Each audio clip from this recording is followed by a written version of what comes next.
Hey guys, welcome to Cherry with me vlog. ಎಲ್ಲರೂ ಹೇಗಿದ್ದೀರಾ? ಎಲ್ಲರೂ ಚೆನ್ನಾಗಿದ್ದೀರಾ ಅಂತ ಅಂದ್ಕೊಂಡು ಇವತ್ತಿನ ವ್ಲಾಗನ್ನು ಸ್ಟಾರ್ಟ್ ಮಾಡ್ತಾಯಿದ್ದೀನಿ. ಇವತ್ತಿನ ವ್ಲಾಗ್ ಮಾರ್ನಿಂಗ್ ನಮ್ಮ ಮನೆಯಲ್ಲಿ ತಿಂಡಿ ಬಂದುಬಿಟ್ಟು ಅಕ್ಕಿ ರೊಟ್ಟಿ ಮತ್ತು ಹಾಗೆ ಕೊಡ್ಗಾರ ಜೊತೆಗೆ ಏನಪ್ಪ ಅಂದರೆ ಬೆಣ್ಣೆ. ಸೊ ಇದ್ರ ಕಾಂಬಿನೇಷನ್ ತುಂಬಾ ಚೆನ್ನಾಗಿರುತ್ತೆ ಅಲ್ವಾ. ನಾನೇನೋ ಇವತ್ತು ಒಳ್ಳೆ ಕಾಂಬಿನೇಷನ್ ಅಂದ್ಕೊಂಡು 2 ರೊಟ್ಟಿ ತಿಂದ್ಕೊಂಡು ವ್ಲಾಗನ್ನು ಸ್ಟಾರ್ಟ್ ಮಾಡಿದೆ.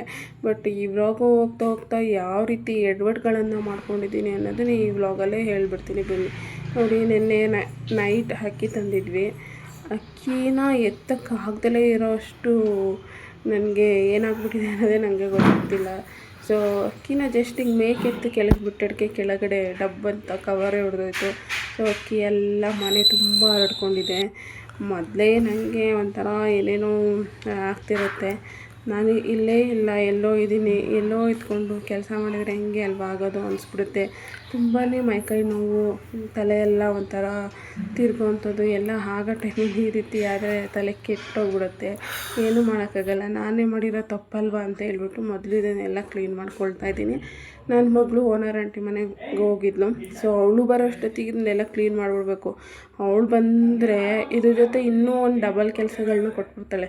ಅದಕ್ಕೆ ಬೇರೆ ಕೆಲಸಗಳನ್ನೆಲ್ಲ ಸೈಡಿಗೆ ಬದಿಗಿಟ್ಬಿಟ್ಟು ನೀಟಾಗಿ ಕ್ಲೀನ್ ಮಾಡ್ಕೊಂಡ್ಬಿಟ್ಟೆ.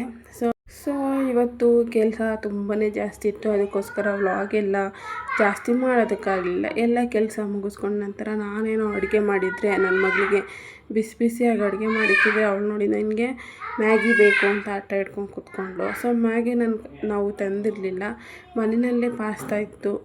ಸೊ ಪಾಸ್ತಾ ಮಾಡೋಣ ಅಂತ ಹೇಳ್ಬಿಟ್ಟು ಪಾಸ್ತಾ ಮಾಡಿಕೊಟ್ಟಿದ್ದೀನಿ. ಸೊ ಚೆನ್ನಾಗಿದೆ ಅಂತ ತಿಂತಿದ್ದಾಳೆ. ಯಪ್ಪ, ನನಗಂತೂ ಒಳಿಕೊಯ್ತಿಲ್ಲ, ಏನು ಮಾಡೋಕ್ಕಾಗಲ್ಲ, ತಿನ್ನಲೇಬೇಕು. ಅಪ್ಪರ ಮಾಡಿಬಿಟ್ಟಿದ್ನಲ್ವ, ಅದಕ್ಕೋಸ್ಕರ. ಅದಾದಮೇಲೆ ನನ್ನ ಮಗಳು ಈ ರೀತಿ ಆಟ ಆಡ್ತಿದ್ದಾಳೆ. ಏನಾದರೂ ಸರಿ ದಿನಕ್ಕೆ ಒಂದೊಂದು ಆಟ ಆಡ್ತಾಳೆ ನೋಡಿ. ಬೆಡ್ಶೀಟೆಲ್ಲ ಹಾಸಿದರೆ ಯಾವ ರೀತಿ ಕಿತ್ತರ್ಗಿ ಮನೆಯೆಲ್ಲ ರಣರಂಗ ಮಾಡಿಬಿಡ್ತಾಳೆ. ಅವಳಿಗೆ ಹೆಂಗೆ ಬೇಕೋ ಹಂಗೆ ಇಷ್ಟ ಬಂದಂಗೆ ಹೆಂಗೆ ಬೇಕೋ ಹಂಗೆ ಆಡ್ತಾಳೆ. ಬರೀಲಿ ಅಂತ ನಾನು ಪೆನ್ಸಿಲ್ ಕೊಟ್ಟರೆ ಅಲ್ಲಿ ನೋಡಿ ಎಷ್ಟು ಗೋಡೆಗೆ ಈಚು ಮಡಗಿದ್ದಾಳೆ. ನನ್ನಂತೂ ಓನರ್ ಬಿಡ್ತಾರೆ ಹೋಗುವಾಗ ಚೆನ್ನಾಗಿ ಬರೀ ಬೆಳೀತಾರೆ. ಅವ್ರ ಮನೆ ಇಷ್ಟೊಂದು ಗಲೀಜು ಮಾಡಿದ್ದೀವಿ ಅಂದರೆ ಯಾರು ತಾನೇ ಬಿಡ್ತಾರೆ ಅಲ್ವಾ. ಕೆಲವ್ರು ಹೇಳ್ತಾರೆ ಮಕ್ಕಳನ್ನ ಸರಿಯಾಗಿ ನೋಡ್ಕೊಳ್ಳಲ್ಲ ಹಾಗೆ ಹೀಗೆ ಅಂತೆಲ್ಲ ಹೇಳ್ಬಿಟ್ಟು ಎಷ್ಟು ಅಂತ ಹೊಡೆಯೋದಕ್ಕಾಗುತ್ತೆ. ಗೀಜ್ಬೇಡ ಅಂತ. ಹಂಗೂ ಅದನ್ನು ಮಾಡ್ತಾಳೆ. ಏನೂ ಮಾಡೋಕ್ಕಾಗಲ್ಲ ಅಲ್ವಾ. ಸೊ ಅದಾದಮೇಲೆ ನಾವು ಈವ್ನಿಂಗನ್ನು ಹಾಗೇ ವ್ಲಾಗ್ ಕಂಟಿನ್ಯೂ ಮಾಡ್ತಾಯಿದ್ದೀನಿ. ಈವ್ನಿಂಗ್ ಒಂದು 5 o'clock ಆಗಿತ್ತು. ಆವಾಗ ನಾನು ಅವಳಿಗೆ ಬಿಸಿ ಹಾಲಿನ ಜೊತೆ ನಾನು ಒಂದು ಬಿಸ್ಕೆಟನ್ನು ಕೊಡ್ತಾಯಿದ್ದೀನಿ. ಸೊ ನನಗೆ ಹುಷಾರಿಲ್ಲದ ಕಾರಣ ಶುಂಠಿ ಕಷಾಯನ ಮಾಡಿಕೊಂಡು ಕುಡಿತಾಯಿದ್ದೀನಿ. ಸೊ ನನಗೇನು ಹುಷಾರಿಲ್ಲ ಅಂದರೆ ಬ್ರೀತಿಂಗ್ ಪ್ರಾಬ್ಲಮ್ಮು. ಲಾಸ್ಟ್ ವ್ಲಾಗಲ್ಲಿ ಹೇಳಿದ್ನಲ್ವ. ನೆನ್ನೆ ನೈಟ್ ನಾನು ಹಾಸ್ಪಿಟಲ್ಗೆಲ್ಲ ಹೋಗಿ ತೋರಿಸ್ಕೊಂಬಂದಿದ್ದೀನಿ. ಅವ್ರು ಏನೂ ಇಲ್ಲ ಅಂತ ಹೇಳೋರೆ. ಬಟ್ ಆದರೂ ನನಗೆ ಉಸಿರಾಟ ಆಡೋದಕ್ಕೆ ತುಂಬಾ ಕಷ್ಟ ಆಗ್ತಿದೆ. ಪ್ಲಸ್ ಅದ್ರ ಜೊತೆ ಎದೆ ನೋವು ಕೂಡ ಹಾಗೇ ಬರ್ತಿದೆ. ಇದರಿಂದನೇ ನನ್ನ ಕೆಲಸಗಳೆಲ್ಲ ಎಡವಟ್ಟಾಗ್ತಿರೋವಂಥದ್ದು. ಏನಕ್ಕಪ್ಪ ಅಂದರೆ ಒಂಟಿತನ, ಭಯ, ಎಲ್ಲಿ ನನಗೇನಾಗ್ಬಿಡುತ್ತಪ್ಪ ಅನ್ನೋ ಭಯ, ಇದೆಲ್ಲ ನಮ್ಮನ್ನು ಎಲ್ಲ ಹೋಗ್ಬಿಡ್ತಿದೆ. ಮಾಡೋ ಕೆಲಸದ ಮೇಲೆ ಇಂಟ್ರೆಸ್ಟೇ ತೋರ್ಸೋಕ್ಕಾಗ್ತಿಲ್ಲ. So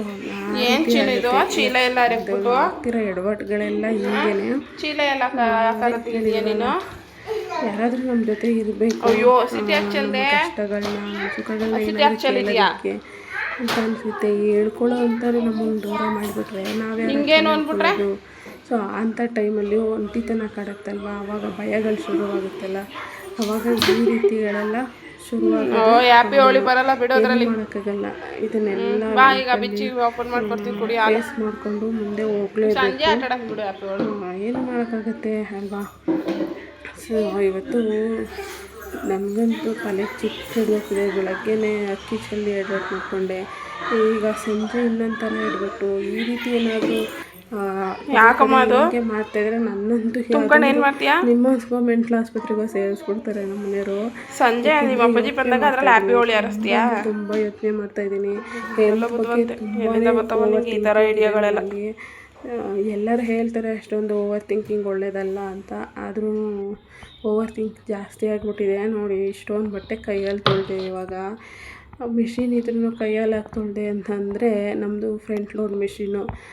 mental. ನಾನು ಬುಕ್ ಮಾಡಿರೋದು ಟಾಪ್ ಲೋಡು ಲಿಕ್ವಿಡನ್ನು ಬುಕ್ ಮಾಡಿಬಿಟ್ಟಿದ್ದೀನಿ. ಇಷ್ಟು ದಿನ ಫ್ರಂಟ್ ಲೋಡ್ದೇ ಬುಕ್ ಮಾಡ್ಕೊಳ್ತಿದ್ದೆ.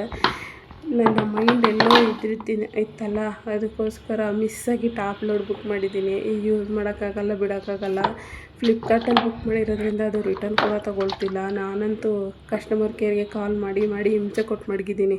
ಅವ್ರು ರಿಟರ್ನ್ ಆಗಲ್ಲ ಅಂತ ಎಲ್ಲ ಹೇಳ್ಬಿಟ್ಟಿದ್ದಾರೆ. ಅದೇ ಕಾರಣಕ್ಕೆ ಇವತ್ತು ಫುಲ್ಲು ಬಟ್ಟೆ ಎಲ್ಲವನ್ನು ಕೈಯಲ್ಲೇ ತೊಳೆದ್ಬಿಟ್ಟಿದ್ದೀನಿ. ನನಗಂತೂ ಕೆಲಸ ಮಾಡಿನೇ ಸಾಕಾಗೋಯ್ತು ಇವತ್ತು. ನಾನು ಮಾಡಿದ ಎಡವಟ್ಟಿಂದ ನನಗೇ ಇಷ್ಟೊಂದು ಕೆಲಸ ಆಗುತ್ತೆ ಅಂತ ನಂಗೆ ಗೊತ್ತೇ ಇರಲಿಲ್ಲ. ಅದಕ್ಕೇ ತಲೆ ಇಲ್ಲೇ ಇರಬೇಕು ಅಂತ ಅಂದ್ಕೊಳ್ಳೋದು. ಎಲ್ಲ ಕೆಲಸ ಮುಗಿಸ್ಕೊಂಡು ಸಂಜೆ ಬಿಸಿ ಅಡುಗೆ ಮಾಡೋಣ ಅಂತ ಹೇಳ್ಬಿಟ್ಟು ಅಡುಗೆಗೂ ತಯಾರಿ ಮಾಡ್ಕೊಂಡ್ಮೇಲೆ ಇನ್ನೊಂದು ಎಡವಟ್ಟು ಮಾಡ್ಕೊಂಡ್ಬಿಟ್ಟಿದ್ದೀನಿ. ಏನಪ್ಪ ಅಂದರೆ, ನಾವು ಆನ್ಲೈನಲ್ಲಿ ಒಂದು ಮಿಕ್ಸಿನ ಬುಕ್ ಮಾಡಿ 1 ಮಂತ್ ಆಗಕ್ಕೆ ಬಂತು. ನಾನು ಇಷ್ಟು ದಿವಸದವರೆಗೂ ಒಂದೇ ಜಾರನ್ನು ಯೂಸ್ ಮಾಡ್ತಿದ್ದೆ. ಇವತ್ತು ದೊಡ್ಡ ಜಾರನ್ನು ಸ್ವಲ್ಪ ತೊಗೊಳ್ಳೋಣ, ಅದನ್ನು ಯೂಸ್ ಮಾಡ್ಕೊಳ್ಳೋಣ ಅಂತ ಹೇಳ್ಬಿಟ್ಟು ಆ ಜಾರನ್ನ ತೆಗಿತೀನಿ ಹೊರಗಡೆ. ಜಾರ್ ಆಲ್ರೆಡಿ ಬ್ರೇಕ್ ಆಗೋಗ್ಬಿಟ್ಟಿದೆ. ನೋಡೇ ಇಲ್ಲ.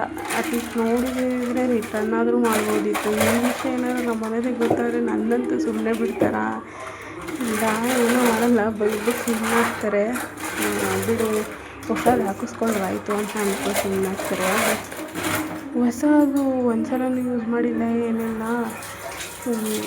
ಆವಾಗಲೇ ಮುಂಚೆನೇ ನೋಡಿದ್ರೆ ರಿಟರ್ನ್ ಆದರೂ ಮಾಡ್ಬೋದಾಗಿತ್ತು, ಒಳ್ಳೆ ಪೀಸ್ ಆದರೂ ಬರೋದಲ್ವಾ ಅಂತ ಹೇಳ್ತಾರೆ. ಸೊ ನಾನು ಯಾವಾಗ ಅಂದರೆ, ನಾನು ಈ ರೀತಿ ತೊಳೆಯೋಕೆ ಹೋದಾಗಲೇ ನಂಗೆ ಗೊತ್ತಾಗಿದ್ದು. ನೋಡಿ, ಈ ರೀತಿ ಇವತ್ತಿನ ದಿನವೇ ನಂದು ಚೆನ್ನಾಗಿಲ್ಲ. ಎಲ್ಲ ಎಡವಟ್ಟು ನನ್ನಿಂದ ಆಗ್ತಿದೆಯಾ, ಅದು ನನ್ನ ಹಣೆ ಬರೋನೇ ಇಷ್ಟ ಏನು ಅಂತಲೇ ನನಗೆ ಅರ್ಥನೇ ಆಗ್ತಿಲ್ಲ. ಕೊನೆಗೆ ಏನು ಮಾಡೋಕ್ಕಾಗಲ್ಲ ಅಂದ್ಬಿಟ್ಟು ಇದನ್ನು ಸೈಡಲ್ಲಿ ಎತ್ತಿಟ್ಟು ದೊಡ್ಡ ಜಾರನ್ನೇ ತೊಗೊಂಡು ಅಡುಗೆ ಮಾಡಿದ್ದೀನಿ. ನಾವಿರೋರಿಬ್ಬರಿಗೆ ದೊಡ್ಡ ಜಾರು ತುಂಬಾ ದೊಡ್ಡದಾಯಿತು. ಚಿಕ್ಕ ಜಾರಾಗಿದ್ದರೆ ಚೆನ್ನಾಗಿರೋದು. ಏನು ಮಾಡೋಕ್ಕಾಗಲ್ಲ, ಅದು ಹಾಳಾಗಿದೆ ಅಲ್ವಾ. ಸೊ ಇದನ್ನು ಹಾಳಾಗೋವರೆಗೂ ಇದನ್ನೇ ಯೂಸ್ ಮಾಡಬೇಕು. ಹೊಸ ಜಾರು ಮುಂಚೆನೇ ಒಂದು ತೊಗೊಬಂದಾಗಲಾದರೂ ನಾನು ಚೆಕ್ ಮಾಡಿದಿದ್ರೆ ಈ ಪರಿಸ್ಥಿತಿ ಗೊತ್ತಿರಲಿಲ್ಲ.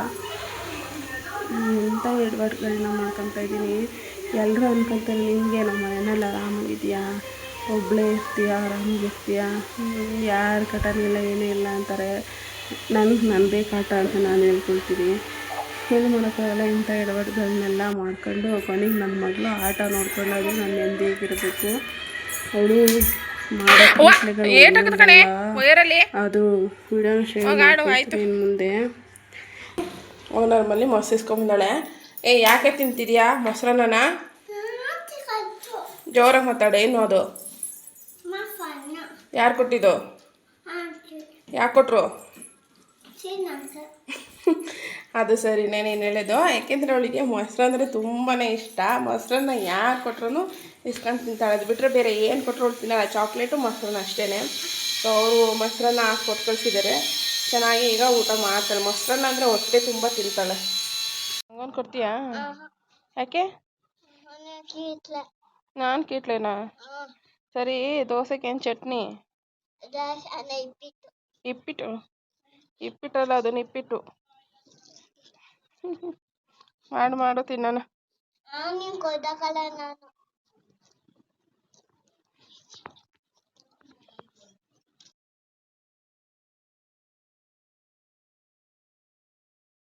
ಕೊನೆಗೂ ಹಿಂಗೋ ಮಾಡಿಕೊಂಡು ಅಡುಗೆ ಮಾಡ್ಕೊಂಡು ಊಟ ಮಾಡಿ ಕೊನೆಗೆ ವಾಕ್ ಮಾಡೋಕ್ಕೆ ಟೆರೆಸ್ ಮೇಲೆ ಬಂದಿದ್ದೀವಿ. ನನ್ನ ಮಗಳು ಈ ರೀತಿ ಆಟ ಆಡ್ತಲೇ ಟೆರೆಸ್ ಮೇಲೆ ಬಂತು.